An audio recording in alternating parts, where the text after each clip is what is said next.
Hello there, I'm Big Alias, and you want to hear something ironic? Yesterday I made a whole video and I got really excited about the idea of having this space for myself, like this little studio area that's like well lit and it's really cool and I can do all of these live action little talking videos. And the next day I went to do one of those cool live action talking videos and I blew the mic out that I was using. So I blew it out, man, doing Breaking Bad impressions. So you won't be seeing that for a while. We're back to this format for a bit. I'm using one of the many mics that I apparently have lying around in my house. And I want to do a video that's going to piss a lot of people off. And, well, you know, so I guess normal service has been resumed. Man, I disagree with the internet a lot. But I feel as though I should be airing that because I really do disagree with the internet a lot, and you do have a lot of concrete theories and ideas, and I want to tackle those head first, like a football player without a helmet. So I guess I'm just going to full on get brain damage during this video. Unpopular opinions. So let's kick things off with the big one, with a big one.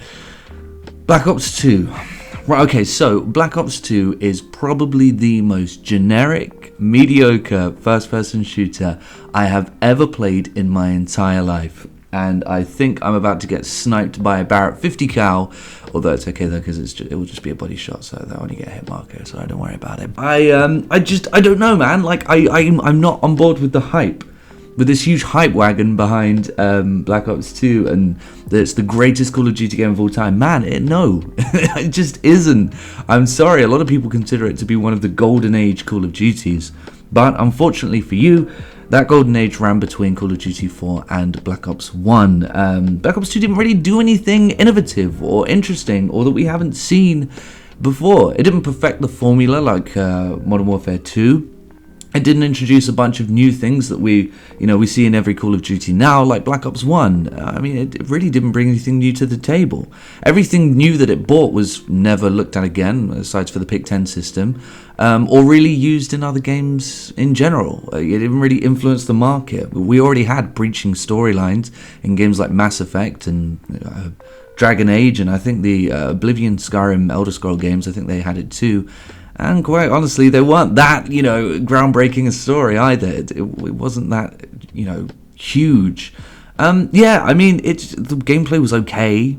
The graphics weren't that good. Some of the maps were alright, but I couldn't really say any more than that. And for some more hate, you could take all of that and apply it to Fallout New Vegas. Man, that sniper rifle's not going to miss again, is it? Fallout New Vegas has become another internet darling, another masterpiece. It's got to be a masterpiece, right? This opinion is the effect of people just disliking Bethesda. People saying that Fallout New Vegas is one of the greatest RPGs of all time is purely and directly related to Fallout 76. Bethesda release a shitty, terrible online RPG, and suddenly everything that's associated to Bethesda in some way, but not made by Bethesda, is glorified so that we can make way to hate everything that they made. There are people retroactively going back and saying they hate Fallout 3 and they never liked Skyrim and stuff like that. You did, and you still do. But when it comes to New Vegas, I mean, it was okay. It was pretty good, but it was nothing special. Again, I mean, it really was nothing special. It was a big, fairly broken expansion to Fallout 3 that sort of lacked the wow factor and the whoa, this is crazy feeling that people got when they went from Fallout 2 to Fallout 3. It was also ripe with bugs and problems, and man, it was straight up broken, and a lot of people avoided the game for that reason. And if they did like it, well, they accepted that it wasn't really on the level of Fallout 3. Suddenly, I'm hearing YouTubers say that people loved it more than they did Fallout 3 when it came out. You can't go back and retroactively whitewash what people thought back then. People always thought it was just okay, and nobody really thought it was an amazing, incredible experience like they do now. And I don't want to hear the word hindsight with regards to this game, because Cyberpunk is still ripe with hate. It's still being cancelled. It's still a game that people absolutely love to hate, and it's just as broken as Fallout New Vegas was. So I don't want to hear it. I don't want to hear hindsight whilst you're with one hand praising a game that was broken and with the other hating a game that was broken. No. So no, Fallout New Vegas was just good, not great. Okay, I don't know how people are going to feel about this one. I don't know how scathingly relevant it is, but I'm going to talk about it anyway. Mass Effect is... Man, it's my second favorite franchise of all time, I think. Halo will always be number one, but I adore Mass Effect. I absolutely love Mass Effect for its universe and its characters and its storytelling. It's incredible. I even like Andromeda and 3. I mean, I don't love Andromeda, but, you know, it had some nice environments. The graphics were good. The combat was great. And yeah, I mean, okay, the story put me to sleep, but everything else wasn't bad. Well, all right, the facial animations were quite bad, but, you know, it was still playable and very fun. However, I don't like Mass Effect 1, and I don't think it was ever a good game. It's ugly as sin, and before, I know people always love to say, back in the day, though, oh yeah, but you had to be there, you know, you had to be there to see how good it really was. No. Halo 3 was made in 2007. That game still looks tremendous. Call of Duty 4 was made in 2007. That game still looks great, if not a little rough around the edges.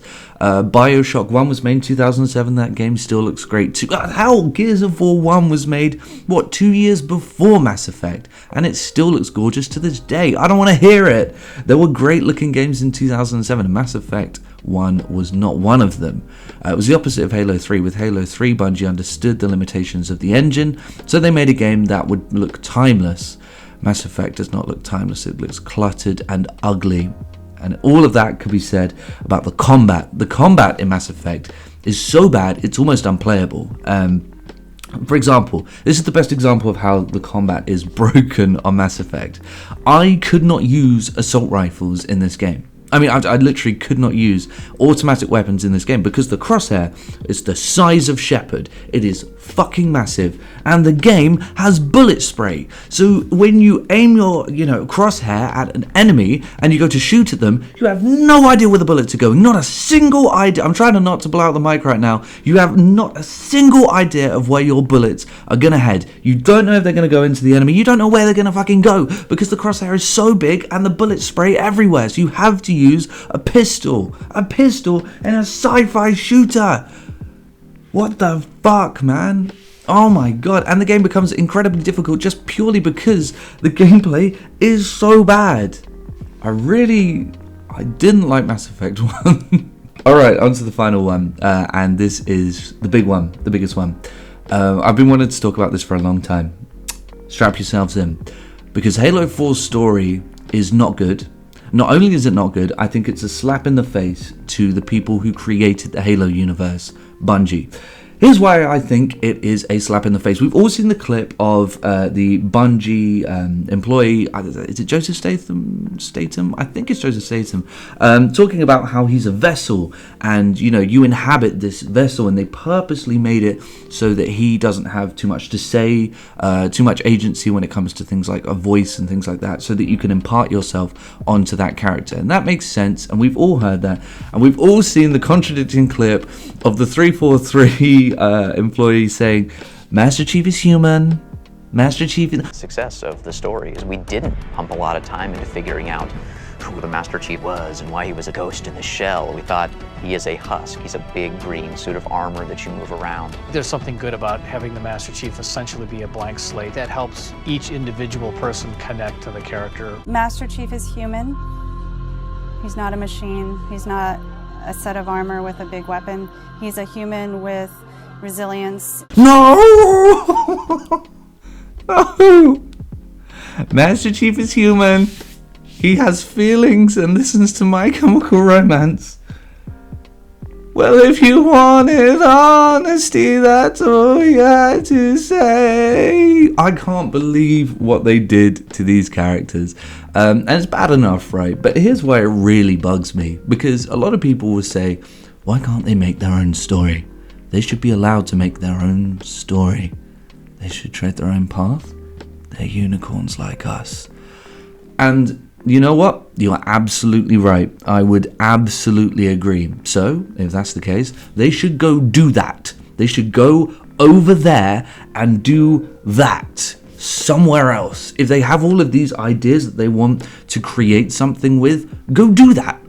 Don't take everything that Bungie have created. Don't take a series with a die-hard fan base who want to see one thing done one way. Don't take that series and just layer all your shit on top of it. Go do it somewhere else and make it somewhere else.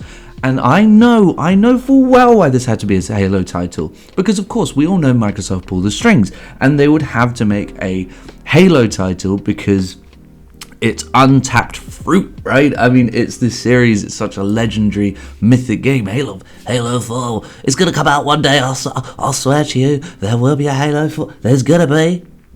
Bullshit, there's not gonna be, bullshit, there's a Halo 4. Can you believe it? A Halo 4. Isn't that crazy? So yeah, it had this mythical status. So there's so much money to be made from that, and such a fan base to tap into with that. And I get that, and I get that kind of 343 probably didn't have too much say in that.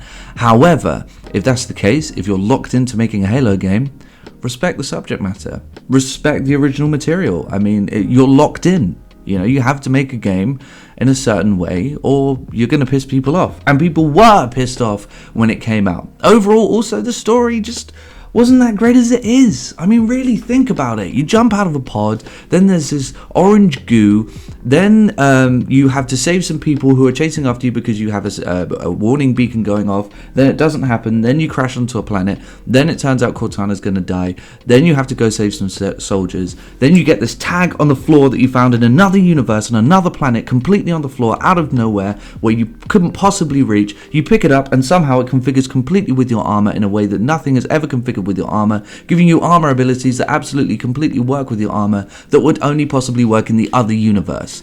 That's okay. Then you go and save those soldiers, then there's a big ball, and then you shoot it, then it flies away, and then it turns out it's got a British in it, then you got to hunt him down, then you go and meet his wife, who gives you the entirety of the Halo lore and backstory of all time that's ever existed in a monologue set to some clip art. Then you get superpowers, then it turns out, and this is a huge kick in the teeth, a massive kick right squarely in the gonads. It turns out you were the chosen one, and everything that happened in the previous games was going to happen anyway. What you did doesn't matter. This was all foreseen. Strap some sunglasses on and put a trench coat on because you are the one. You are Neo. You get superpowers in order to stop the guy from killing you. Then you walk along the same path for 2 hours. Then you confront him, shove a nuke in him. He falls in an eerily, horribly silent death. Then Cortana dies. Then that's it. None of that matters. Oh, and then you confide in Lasky, someone who you literally met like an hour ago. And that's it. That's the game. Nice one. It's a terrible, terrible story, and it's not very well told either. And it got worse with 5. Things are looking ahead with Infinite, but yeah, man, 4 doesn't have a good story. It's just old. I mean, it's just old. You don't have to like it. That's fine. Alright, well, those are my unpopular opinions. Let me know what you think in the comment section below, and leave me plenty of hate, because that's the idea. I mean, I'm really inviting hate on the internet, which I don't even have to do because it's very easy to find. It's hardly a Gyarados. Alright, I guess I'll see everyone later.